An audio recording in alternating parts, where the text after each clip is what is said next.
اچھے ماحول اور اچھی سوسائٹی کا کتنا فرق ہوتا ہے، اس کے اوپر میں آپ کو ایک حدیث سناتا ہوں۔ ایک دفعہ ایک شخص نے 99 قتل کر دیے، اور وہ ایک مولانا کے پاس گیا، جو اس وقت کا ان کے پاس جو مولانا تھا، امام تھا۔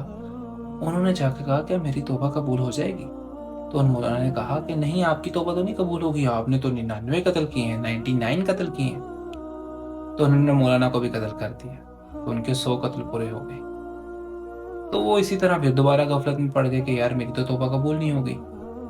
تو اس کے بعد ان کو پھر اللہ تعالیٰ نے ان کے دل میں بات ڈالی، وہ دوبارہ کسی عالم کے پاس گئے۔ تو انہوں نے بتایا کہ اچھا آپ ایسا کریں، آپ فلاں بستی کی طرف جائیں، ادھر نیک لوگ ہیں، آپ ان سے جا کے بات کریں، وہ آپ کو بتائیں گے۔ تو وہ شخص نیک لوگوں کے پاس جانے سفر کرنے کے لیے نکل پڑا کہ میں ان نیک لوگوں کی بستی میں جاتا ہوں۔ تو وہ نیک لوگوں کی بستی کی طرف ہی جا رہا تھا کہ اس کو رستے میں موت آ گئی۔ تو فرشتے اسے لینے آ گئے۔ تو جو جنت والے فرشتے تھے انہوں نے کہا کہ اسے ہم لے کر جائیں گے، جہنم والوں نے کہا کہ ہم لے کر جائیں گے کہ لائق۔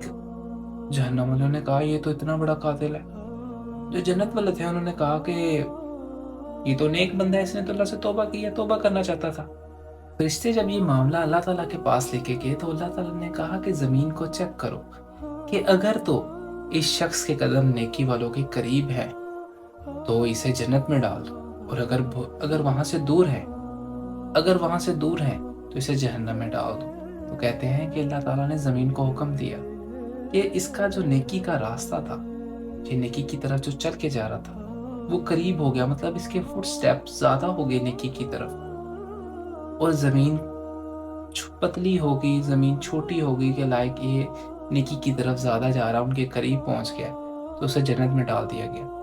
اسی طرح جو سوسائٹی ہے، جو ماحول ہے، اس کا اتنا اثر ہے کہ ایک شخص جو اپنی توبہ کے لیے ایک نیک سوسائٹی کو چوز کر رہا ہے، ابھی وہاں پہ پہنچا نہیں ہے، تو اللہ تعالیٰ نے اسے جنت میں ڈال دیا۔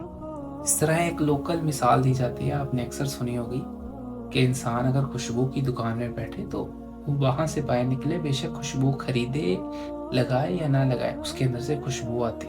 اسی طرح جو نیک لوگوں کی کمپنی ہے، جو نیک لوگوں کی سوسائٹی ہے، جو ان کا ماحول ہے، اس کا بہت اثر ہوتا ہے۔ تو آپ بھی اپنے محلے میں، اپنی مسجد میں جو نیک لوگ ہیں، جو ان کا ماحول ہے، انوائرمنٹ ہے، کوئی بھی عالم ہے، ان سے ملاقات کریں، ان سے محبت کریں، ان سے بات کریں، ان سے علم سیکھیں۔ کیا پتا ہم سے بھی خوشبو ہونے لگ جائے، کیا پتا اللہ بھی ہمیں اس بیس پر جنت میں ڈال دے۔ جزاک اللہ خیر۔